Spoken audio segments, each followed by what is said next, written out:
we're a little bit behind the 8 ball at this stage, not due to any dead rubbers or motivation. It's just that Australia bowled really well. We lost a few up front in the first day, and we're 190 for 6 at this stage. So we're still fighting, and it's been an enjoyable pink day test, and let's hope we have a really top day tomorrow. I think Cookie's just one of those hard-working cricketers, sort of old school. Does it his way. Obviously, doesn't always look pretty, but he's got a method that's worked for him. He's got nearly 40 first-class hundreds, so not too much. You can't mess with sort of technique. I think mentally he's right up there in terms of one of the toughest guys that's playing cricket at this stage. He's endured sort of a lot of noise about his technique and about how he goes about it, but very happy for him at the moment. 80 not out.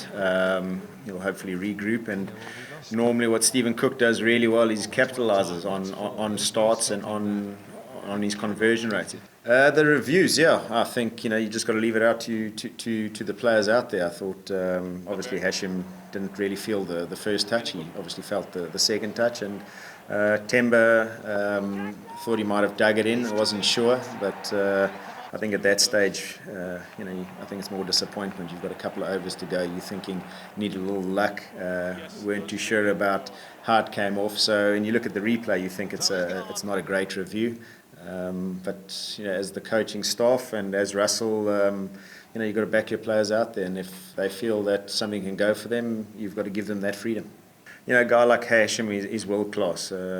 If he misses out now, I was hoping he was going to get a big one now because he doesn't miss out too often. But I think Sri Lanka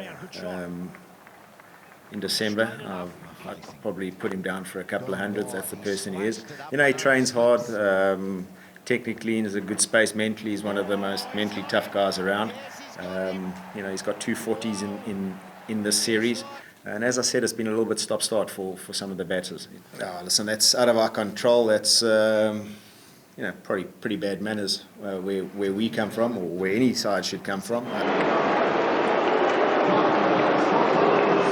But it's not from the Australian cricketers. It's not from the Australian journos or commentators, whatever. It's a few people in the crowd. So, well, I'm hoping. Well, that's where it came from. I wasn't sitting in the press box. That happens. What happens? It's outside the Proteas circle. So we just get on with it, and there's nothing we can do about it. We got 2 big days left, and tomorrow is one of the biggest ones. As I said, there's a lot of fight. We're not on the plane yet. We've still got a big partnership tomorrow. We've got a couple of guys that can do damage at the back end, and then we've got a bowling unit rearing to go.